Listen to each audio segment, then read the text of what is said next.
मैं गौरी शंकर सिंह और आप देख रहे हैं जीवन ज्ञान भौतिक विज्ञान। आज के भौतिक विज्ञान के इस वीडियो में हम कई छोटे छोटे टॉपिक शामिल करेंगे, जिसमें से एक पहला होगा धारा घनत्व, दूसरा होगा ओम का नियम, और उसके बाद से हम लोग वैद्युत प्रतिरोध। इन तीन चीजों को जानेंगे, धारा घनत्व, वैद्युत प्रतिरोध और ओम का नियम। तो अब तक के वीडियो में आप ये जान चुके हैं कि मुक्त इलेक्ट्रॉन क्या होते हैं और उनकी गतियां किस प्रकार से होती हैं। तो उसको एक बार थोड़ा सा और जान लेते हैं। आपको बताया जा चुका है कि धातुओं में मुक्त इलेक्ट्रॉन पाए जाते हैं। जैसा कि यहाँ एक तार है धातु का, तो इसके भीतर मुक्त इलेक्ट्रॉन पाए जाएंगे। इलेक्ट्रॉन पर ऋण आवेश होता है, इसलिए यहाँ पर हम गोल गोल बना के इसमें यह ऋण आवेश दिखा रहे हैं। तो ये जो है इलेक्ट्रॉन को प्रदर्शित करते हैं। तो धातुओं के भीतर मुक्त इलेक्ट्रॉन पाए जाते हैं। यह मुक्त इलेक्ट्रॉन यादृच्छिक गति करते रहते हैं, पूरा घूमते रहते हैं इधर उधर, अनियमित गति करते रहते हैं। फिर आपको बताया जाता है कि जब इनके सिरों पर विभवांतर स्थापित किया जाता है, मतलब कि सेल से या बैटरी से जोड़ दिया जाता है, तो इसके तार में एक वैद्युत क्षेत्र स्थापित हो जाता है। क्योंकि ये प्लस सिरा है, माइनस सिरा है, तो वैद्युत क्षेत्र इधर स्थापित होगा। ध्यान रखिएगा, वैद्युत क्षेत्र इधर स्थापित होगा तो इलेक्ट्रॉन इधर बहने लगेंगे। अब ये इलेक्ट्रॉन अपवाह वेग से वैद्युत क्षेत्र के विपरीत दिशा में बहेंगे। अपवाह वेग के बारे में आप पहले ही जान चुके हैं। जब इलेक्ट्रॉन इधर बहने लगते हैं तो एक धारा उत्पन्न हो जाती है। उस धारा को हम कहते हैं इलेक्ट्रॉनों के कारण उत्पन्न धारा, या ऋण आवेशों के प्रवाह के कारण उत्पन्न धारा। ऋण आवेशों के प्रवाह के कारण जो धारा उत्पन्न होती है, उसकी चिन्ह परिपाटी इसके विपरीत ली जाती है, यानी धारा की दिशा जो होता है ऋण आवेश के विपरीत मानी जाती है। तो ये तो आप जानते हैं। अब आज के इस टॉपिक में हम जानेंगे कि धारा घनत्व क्या होता है। जिस प्रकार से विद्युत धारा होता है, उसी तरह से एक और भौतिक राशि होती है धारा घनत्व। धारा घनत्व सदिश राशि है, जबकि विद्युत धारा अदिश राशि है। विद्युत धारा अदिश राशि कैसे है, तो ये तो पहले बताया जा चुका है। आज हम जानेंगे धारा घनत्व सदिश राशि कैसे है।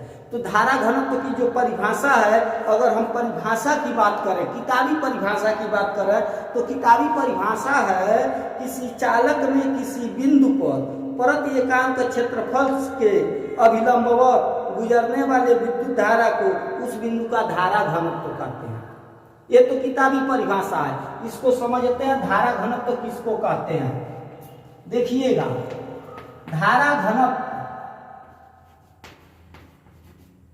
घनत्व की जो परिभाषा है और जो समीकरण है वो किस प्रकार है। तो धारा घनत्व को हम दिखाते हैं जे से। जे बराबर परिभाषा कहता है कि I/A। तो अब देखिएगा, यह हर में है तो इसको कहते हैं प्रति एकांक क्षेत्रफल, और ये धारा है तो प्रति एकांक क्षेत्रफल से गुजरने वाली धारा को हम धारा घनत्व कहते हैं।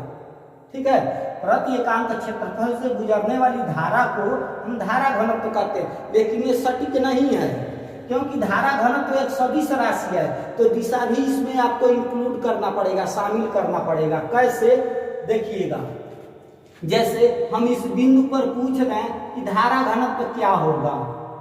ठीक है, इस बिंदु पर धारा घनत्व क्या होगा, तो कहेंगे इस बिंदु के प्रति एकांक क्षेत्रफल से। ठीक है, क्षेत्रफल के लंबवत। तो थोड़ा हम इसको बड़ा ले रहे हैं, जैसे कि यह बिंदु को हम मान ले रहे हैं इस पूरे परिच्छेद को। यह जो परिच्छेद है, हम पूछें इससे कितनी धारा मतलब कि गुजर रही है। आप उस परिच्छेद को मानिए, या इस परिच्छेद को भी मान सकते हैं, या बीच में कहीं ले सकते हैं। मान लीजिए कि हमें यहां पर लेना है, इस परिच्छेद से कितनी धारा गुजर रही है। तो आप यदि इलेक्ट्रॉनों का अनुगमन वेग आया और ऊष्मीय वेग, दोनों को जानते होंगे तो आपको पता होगा ऊष्मीय वेग तो इधर उधर होता रहता है, लेकिन अनुगमन वेग जो है सीधा वैद्युत क्षेत्र के विपरीत होता है। ठीक है, तो अनुगमन वेग के कारण इलेक्ट्रॉन आगे बढ़ते हैं और ऊष्मीय वेग के कारण इधर उधर गति करते हैं। तो आप सोचिएगा, जब ये इलेक्ट्रॉन यहाँ पर आएगा तो जरूरी नहीं है कि स्टेटर लाइन गुजर रहा हो। ये हो सकता है यहाँ से निकलते समय, तार अभी और भी आगे है, यहाँ से निकलते समय इलेक्ट्रॉन इस डायरेक्शन में जा रहा हो, यहाँ का इलेक्ट्रॉन इस डायरेक्शन में जा रहा हो, यहाँ का इलेक्ट्रॉन इस डायरेक्शन में जा रहा हो। 3 इलेक्ट्रॉन मान लीजिए निकलना है, तो जो इलेक्ट्रॉन इधर निकलेगा उसके कारण धारा की दिशा इधर होगी, जो इलेक्ट्रॉन इधर निकलेगा उसके कारण धारा की दिशा इधर होगी, और जो इलेक्ट्रॉन ऐसे सीधे निकल जाएगा उसके कारण धारा का डायरेक्शन इधर होगा। यानी इलेक्ट्रॉनों के प्रवाह के विपरीत धारा की दिशा होती है। तो डिफिनेशन जो कहता है कि प्रति एकांक क्षेत्रफल के लंबवत गुजरने वाली धारा को हम धारा घनत्व कहते हैं। तो ये प्रति एकांक वाला अगर हम शब्द को हटा दें तो कैसे कहेंगे? तो कहेंगे किसी चालक के परिच्छेद से, ठीक है, किसी चालक के परिच्छेद के लंबवत, प्रतिच्छेद के लंबवत, प्रतिच्छेद न कह करके आप अनुप्रस्थ काट भी कह सकते हैं। तो किसी चालक के किसी बिंदु पर अनुप्रस्थ काट से गुजरने वाली धारा और अनुप्रस्थ काट के क्षेत्रफल को हम धारा घनत्व कहते हैं। ध्यान देना है, किसी उसी धारा को लेंगे जो कि परिच्छेद के लंबवत है। अब कहते हैं कि यह धारा तो परिच्छेद के लंबवत नहीं होगी, तो कहेंगे इसको वियोजित करके लंबवत कर लीजिए। तो वियोजित करेंगे तो एक घटक यहाँ पर आएगा, दूसरा घटक ये ऊपर हो जाएगा। तो यही जो है इस परिच्छेद के लंबवत होगा। जब यह प्रतिच्छेद के लंबवत होगा तो इसी घटक की बात होगी, और ये तो प्रतिच्छेद के अनुदिश हो गया तो इसकी बात नहीं होगी। अगर इनके बीच का कोण थीटा हो, यानी इस आई के और इस लंबवत जो डायरेक्शन है, दिशा है, उसके बीच का कोण अगर थीटा हो तो ये जो घटक प्राप्त होगा ये क्या होगा? आई cos थीटा होगा। ठीक है, तो उस समय आई को नहीं लिया जाएगा, उसके उस घटक को लिया जाएगा जो कि प्रतिच्छेद के लंबवत है। इसको अगर हम अलग कर लें कि जैसे यहाँ इतना एरिया है, ठीक है, इस एरिया से गुजरने वाला धारा घनत्व बताइए। तो कहेंगे अगर यहाँ देखिएगा क्षेत्रफल की दिशा इधर दिखाएंगे लंबवत, और धारा की दिशा भी इधर ही दिखाएंगे, ए और आई दोनों की दिशा। अगर इस प्रकार है तब तो कहेंगे धारा घनत्व आई अपान ए होगा। लेकिन सोचिएगा, अगर जो है आई ऐसे न हो करके ऐसे तिरछा हो, आई ऐसे तिरछा कब होगा? जब इलेक्ट्रॉन यहाँ से इधर जा रहा हो। जब इलेक्ट्रॉन इधर जाएगा तो धारा इधर होगी, इलेक्ट्रॉन अगर इधर जाएगा जो कि पहले बनाए थे तब धारा इधर होगी। अगर इलेक्ट्रॉन इधर जाएगा तो इलेक्ट्रॉन जब इस तल के लंबवत जाएगा तो उसके कारण जो धारा होगी उसी धारा की बात होती है धारा घनत्व में। अगर धारा प्रतिच्छेद के लंबवत न होकर के थीटा कोण पर है, जैसे कि यहाँ पर मान लेते हैं धारा इधर जा रही है अर्थात इलेक्ट्रॉन इधर आ रहा है, तो उस कंडीशन में धारा नहीं लिया जाएगा और इस धारा का हम घटक लेंगे, धारा को वियोजित कर देंगे। तो देखिएगा वियोजित करेंगे तो एक घटक यहाँ पर प्राप्त होगा और दूसरा लंबवत घटक यहाँ पर प्राप्त होगा। अगर यह कोण थीटा हो तो इस घटक को कहेंगे आई cos थीटा और इस घटक को कहेंगे आई sin थीटा। अब जो है आई sin थीटा जो है इस क्षेत्रफल के अनुदिश हो गई। जैसे यह पृष्ठ है तो यह पृष्ठ के अनुदिश हो गई, मेरी हथेली पृष्ठ है, लेकिन उस धारा को बात करना है जो इस पृष्ठ के से लंबवत बाहर की ओर है। तो जब घटक में आई को वियोजित कर देंगे तो ये आई cos थीटा है, ये पृष्ठ के लंबवत हो जाएगी और तब कहेंगे धारा घनत्व जो है आई cos थीटा अपान ए होगा। ठीक है, तो अब समझिएगा, किसी चालक के किसी बिंदु पर क्षेत्रफल के लंबवत गुजरने वाली धारा और क्षेत्रफल के अनुपात को हम धारा घनत्व कहते हैं। ध्यान दीजिएगा, दो तरीके से कहा जाता है। पहला कहा जाता है किसी बिंदु पर क्षेत्रफल के लंबवत गुजरने वाली धारा और क्षेत्रफल के अनुपात को हम धारा घनत्व कहते हैं। और दूसरा तरीका है कि किसी बिंदु पर प्रति एकांक क्षेत्रफल से परत एकांक इसको कह देंगे। परत एकांक क्षेत्रफल से गुजरने वाली धारा को हम धारा घनत्व कहते हैं। इसमें बस ध्यान देना है कि धारा जो है वो क्षेत्रफल के लंबवत हो, या जिस बिंदु की बात हो रही है उस बिंदु के अनुदिश हो, अर्थात लंबवत हो। तो ये तो था धारा घनत्व। तो धारा घनत्व की बात करें अब फार्मूले की, तो धारा घनत्व को जे से दिखाते हैं। जे बराबर होता है I/A। तो कहेंगे धारा घनत्व का मात्रक क्या होगा?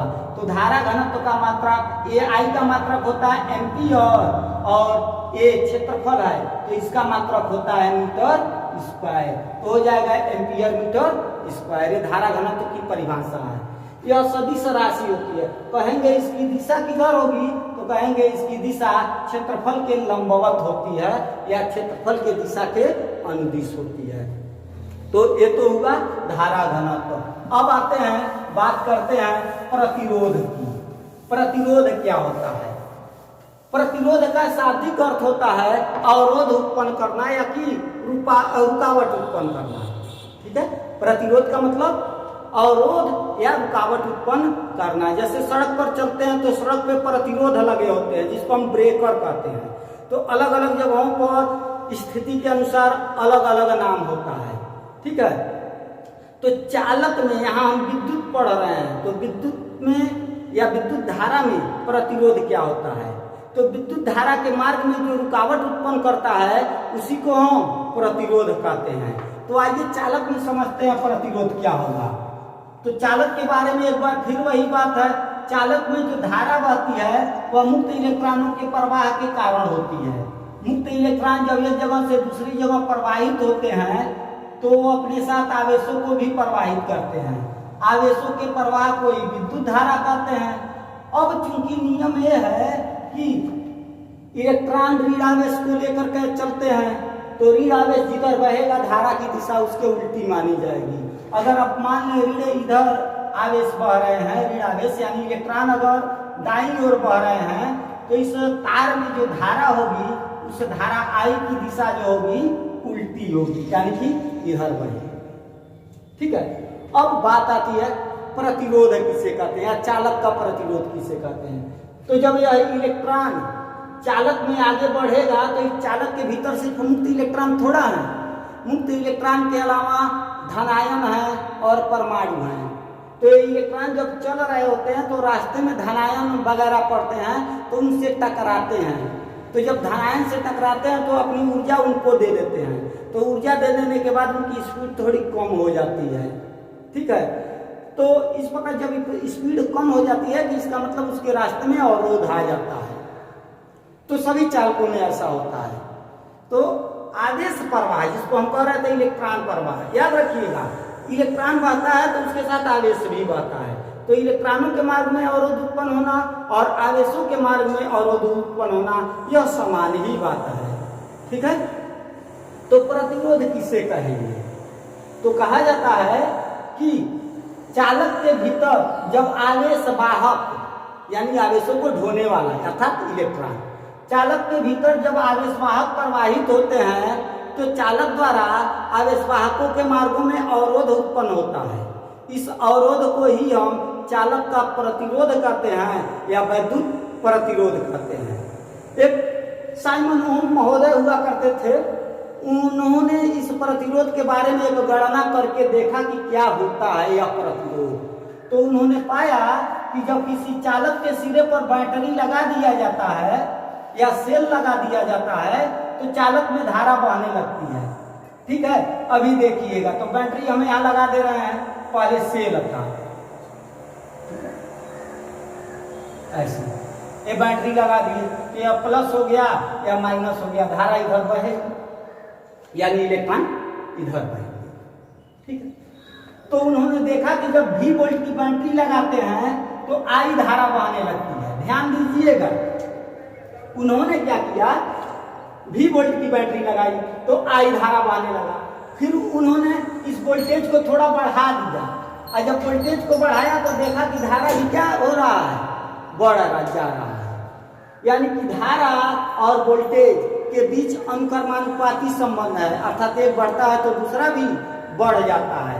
उन्होंने निष्कर्ष निकाला कि V प्रोपोर्शनल I होता है। अब प्रयोग करके देखा तो पाया कि ये जो अनुक्रमानुपाती है, अनुक्रमानुपात है, वो हमेशा एक ही रहता है। तो उस अनुपात को उन्होंने नाम दे दिया R, और तब कहा कि V और I में R से एक संबंध है, और वह संबंध गुणनफल का है। किससे? कि V बराबर R इंटू I होता है। इसका मतलब ये हुआ कि किसी तार के सिरों पर विभवांतर लगाया जाए तो तार में बहने वाली धारा I और विभवांतर के बीच अनुक्रमानुपाती संबंध होता है। अर्थात वोल्टेज बढ़ने पर धारा का मान बढ़ जाता है, और वोल्टेज घटने पर धारा का मान घट जाता है। तो गणित में इस संबंध को कहते हैं V प्रोपोर्शनल I। जब प्रयोग करके देखा जाता है तो पाया जाता है कि यह अनुपात नियत है। उस नियत अनुपात को हम सिंबल दे देते हैं R। ओम महोदय ने इस नियतांक को ही चालक का वैद्युत प्रतिरोध कहा। तो इस प्रकार चालक का वैद्युत प्रतिरोध R बराबर V/I होता है। यही ओम का नियम भी है, लेकिन ओम का नियम यह छोटे क्लास में पढ़ाया जाता है।